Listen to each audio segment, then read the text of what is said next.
400 पार का नारा भूल गए। ये जो 400 की गिनती है, जो लोग कंप्यूटर चलाते होंगे, कभी कभी फॉल्ट आता है तो उसमें भी लिख के 400 ही आता है। ये बीजेपी के लोगों को हवा का रुख नहीं पता था, इसलिए 400 पार कह रहे थे। जब उन्होंने जनता की भावना देखी, सुनी, समझी कि जनता 400 पार नहीं, इस बार जनता 400 सीटें हराने जा रही है, भारतीय जनता पार्टी अपना नारा भूल गए। हमारे किसान नेता, किसान भाई बैठे हैं यहां पर।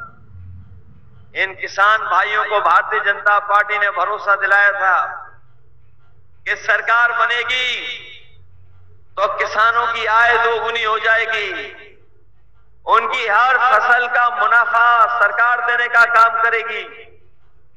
यहां किसान भाई मौजूद होंगे। बताओ, लगातार 10 साल सरकार दिल्ली में रही, उत्तर प्रदेश में 7 साल से सरकार में है।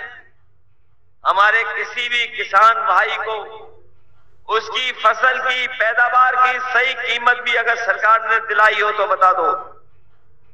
हमारा किसान मेहनत कर रहा है, गरीब खेतों में मेहनत कर रहा है, अपनी लागत लगा रहा है। न केवल इनका धोखा दिया है, बल्कि लगातार महंगाई बढ़ा करके हमारे किसानों की लागत बढ़ा दी।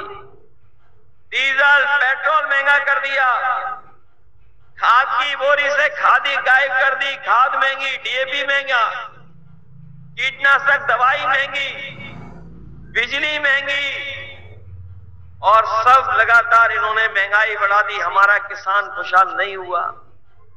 ये लोग जो कहते हैं विकसित भारत बनेगा, हम अपने प्रधान जो आए होंगे वो जानते होंगे, अगर प्रधान भाई लोगों ने इनका सहयोग न किया होता तो इनकी विकसित यात्रा भी नहीं चल पाती। यहां प्रधान होंगे वो जानते होंगे, विकसित यात्रा के नाम पर आपसे पैसा वसूल करके यात्रा कराई।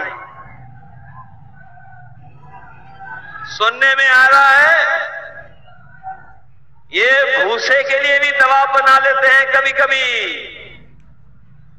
ये सरकार वाले प्रशासन के माध्यम से भूसे के लिए भी दबाव बना रहे हैं। इस बार मैंने देखा है कि किसान इनको वोट देने नहीं जा रहा है। किसान इस बार और गरीब और गांव के रहने वाले लोग भारतीय जनता पार्टी का सफाया करने जा रहे हैं।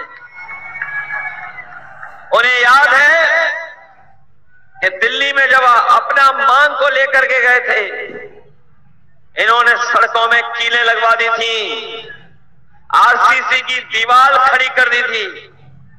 ट्रैक्टर अगर किसान का जाता था तो ये प्रशासन के पुलिस को लगा करके डीजल नहीं भरने देते थे। लेकिन हमें खुशी है कि हमारे किसानों ने किसी की परवाह नहीं की।